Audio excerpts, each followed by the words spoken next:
The group took their leave of the gnome and headed back down the other branch towards the sound of frenzied wailing. The tunnel they moved through narrowed until Nima and Bruckner had to stoop.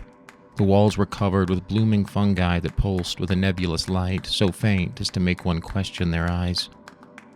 After a few hundred feet, the wet and narrow gullet of stone opened onto a room of medium size. All three spied at once what was making the terrible noises. In the middle of the room lay a twisting, ulcerous, blubbering mass of violent blue and yellow flesh. Large, straining eyeballs and orifices containing sharp teeth, all emitting an endless stream of crazed screaming interspersed with violent muttering and the chittering of 1,000 half-formed tongues. From time to time it belched forth trumpeting gales of noise, and jetting into the air from the unholy sphincters was a latticework of rigid blue energy, creasing patterns through the air, then crackling into mephitic oblivion. The thing was uncertain in form, like a beast whose bones had turned to jelly within, or had been turned inverse on itself. It saw the group and began a horrible dragging shuffle toward them on tentacle-like arms that formed out of the viscous mass of its body. Nima was the first to react, drawing her new bow up to her shoulder and firing a bolt towards the wild creature. It sailed through the air with a green crackling light and sank deep into the flesh. As the creature continued to babble in wild, incomprehensible tones, green spittle flying from its multitudinous mouths, and crazed grids of unknown energy suffusing through the night air of the interior cavern, Bruckner and Tadalac were overcome by intense confusion. The sounds echoing through the cavern, which obviously had some magical or mind-affecting quality compared with the terrible nature of the creature's appearance, rendered the two of them incoherent with wild mania and confusion. "What is that thing?" Tadalac called out in incoherent fear.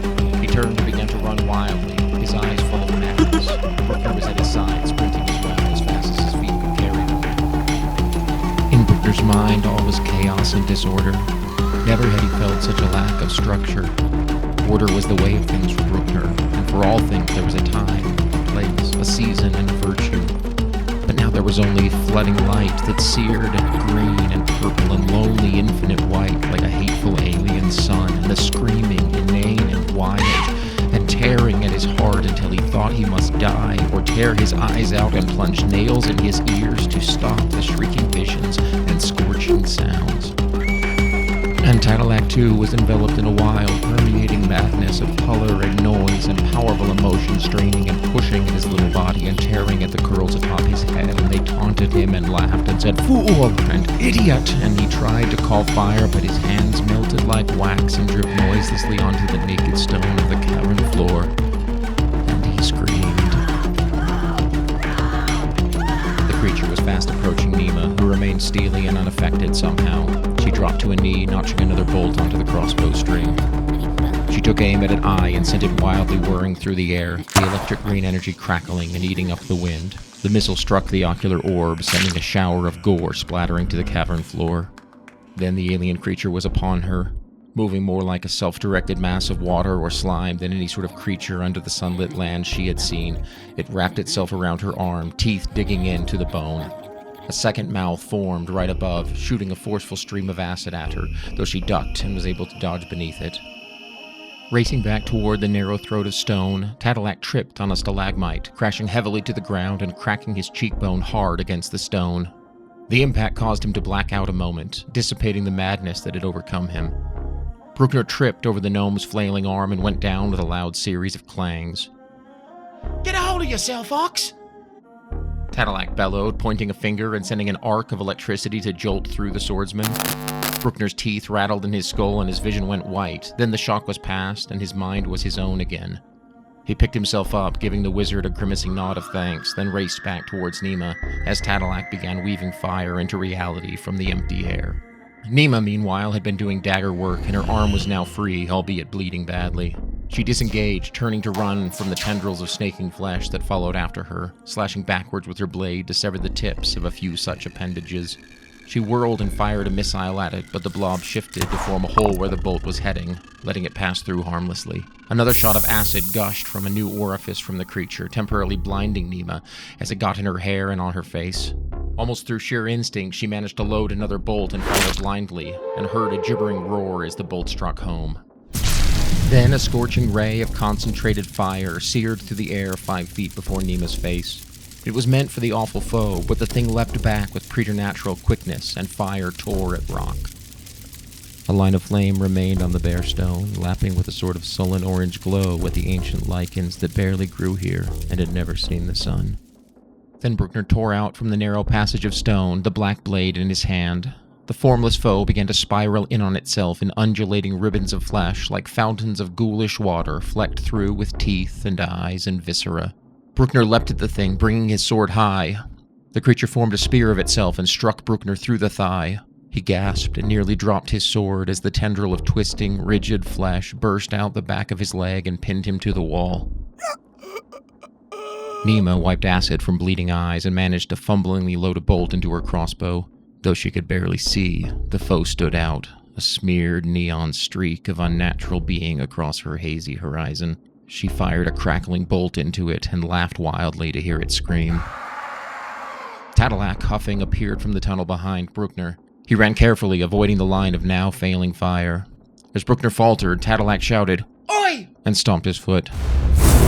As his little foot struck the rock, a square-foot block of flame shot upward, engulfing their freakish foe.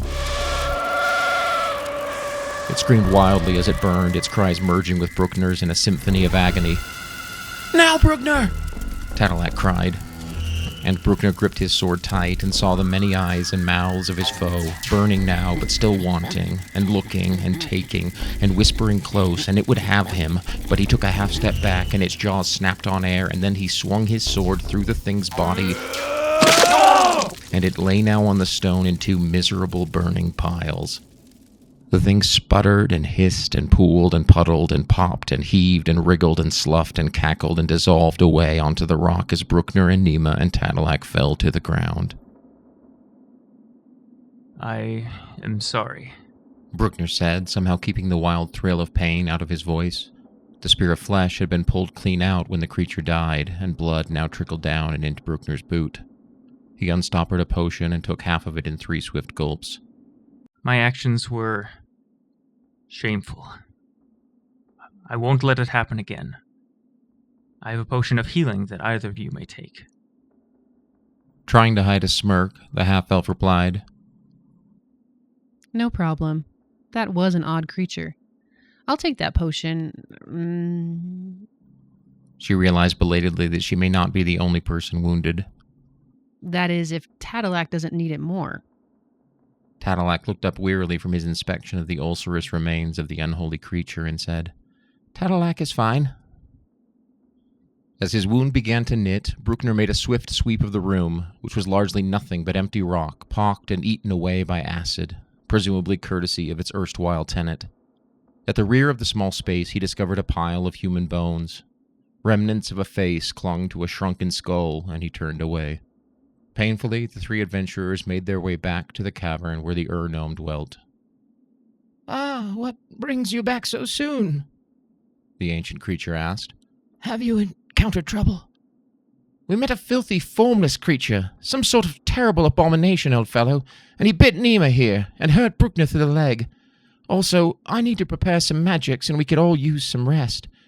Do you mind if we sleep a spell in your little cave? The old gnome broke into a wide grin and said, I would be most grateful for the company. They all settled in as the old gnome pulled a small, dark wooden lute from a bag and began to strum a slow and very melancholic tune. His voice blended with the notes. He sang in some ancient and forgotten tongue unknown even to Tadalac. The little gnome wizard listened with a sad, small smile and began going over his spellbook. Bruckner made as if to set up to keep watch, but Tadalac piped up, saying, You can get some sleep, Ox, if you need. Tadalac has to prepare spells, so I will be up anyway. I will wake you in a few hours. Bruckner nodded gratefully and slept, with sword and shield in hand. A few hours later, Tadalac gently shook Bruckner awake. You ready for your watch now, Ox? He asked. Bruckner roused himself and began his vigil. He kept watch over the sleeping group for 3 hours, his head resting against the cold stone wall, and all was silent save for the soft murmur of cave wind creeping in at the edges of this small and somber place. The blue floating lights gave off their soft glow, and everyone else, including the old gnome, lay fast asleep on the cave floor, bathed in the eldritch indigo. Upon waking, the group made a quick repast, bade farewell to the old gnome, and began to make their way back down through the winding tunnel that led to the original three-fork path that they had found after releasing the trolls. They encountered no hostiles along the way, and the soft blue glow of Tadalac's new enchanted lantern made the going easier than before. Unlike the harsh and leaping light of torches, the ensorcelled orb provided consistent lighting that crept into the crevices and cracks, bathing all in a deep blue glow. They arrived back at the forking path and began to make their way through the narrower central passage. It was perhaps only 5 feet wide and 10 tall, sloping downward in a type of vertical oval fashion from the ceiling. The passage was drier than the others the trio had been through thus far, and as they made their way through it, Nima's sharp eyes became gradually aware of a distinct light source ahead. Soon the group was turning a corner, and then, roughly 3 feet in front of them, the tunnel appeared to widen out into an open area. The adventurers could hear voices and what sounded like the roar of a large fire. Bruckner drew his sword from its sheath gingerly. It emerged with a long, slow rasp announcing its intentions. Tadalac hooded the lantern, dimming the radiance so that only a narrow cone of indigo light shone before them. Silently gesturing her intentions to scout ahead, Nima crept down the tunnel, silently snuffing the torches as she passed them. She navigated a few twists and turns, then turned a sharp corner only to gasp as she nearly stepped into open air. The path she walked dead-ended at her toes, a small series of switchbacks leading down to the cavern floor. The room was filled with firelight from a roaring bonfire in its center. 3 hooded figures stood around it, their arms upraised. A group of small, hellish creatures scampered about, squealing horribly as they ran to and fro. A 4th, medium-sized humanoid was dragging a thick wooden pole affixed with a mop of horsehair, dripping in red liquid in a sinuous, symmetrical pattern around the floor of the room, streaking a crimson tapestry of ghoulish symbology. A slab of rock lay beyond the fire, and atop it was an ornate bed. Laying in it, a fat man wearing lordly garb was emptying a large golden goblet into his mouth. A seductive and evil-looking woman with blazing red eyes, draped in thin silks, lay by his side, twisting the hair of his beard between her long, bone-white fingers. Nima sensed no traps in the room, and no one seemed to have noticed her. The figures around the room continued their chanting, the 4th still scrawling his intricate and bloody design on the cavern floor.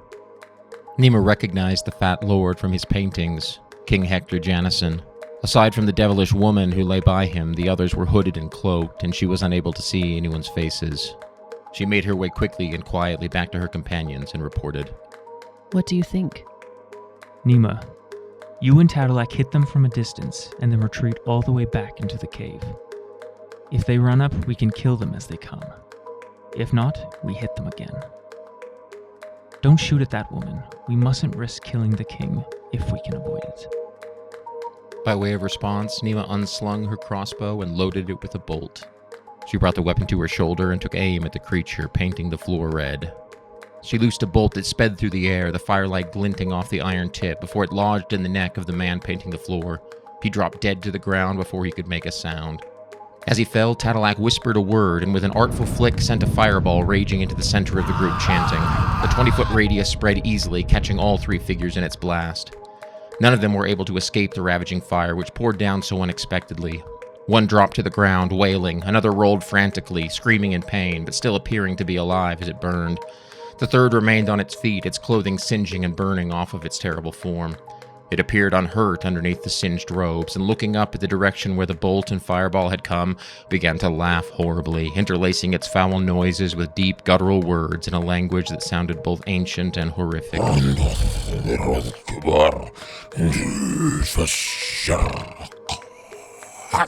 The creature had thick, dark, scaled skin and a foul, spiked beard. Slung across its back was a long, terrifying, saw-toothed glaive. The succubus leapt off the pile of furs she occupied with the king, and ran forward, pointing a finger in the direction of the attackers. Suddenly, a stone wall sprang up above the series of switchbacks, blocking the view of Nima and Tadalac.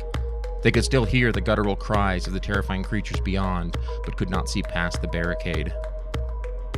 Not bad. Can we dispel this wall, Tadalac? Tadalac rubbed his chin a moment, thinking.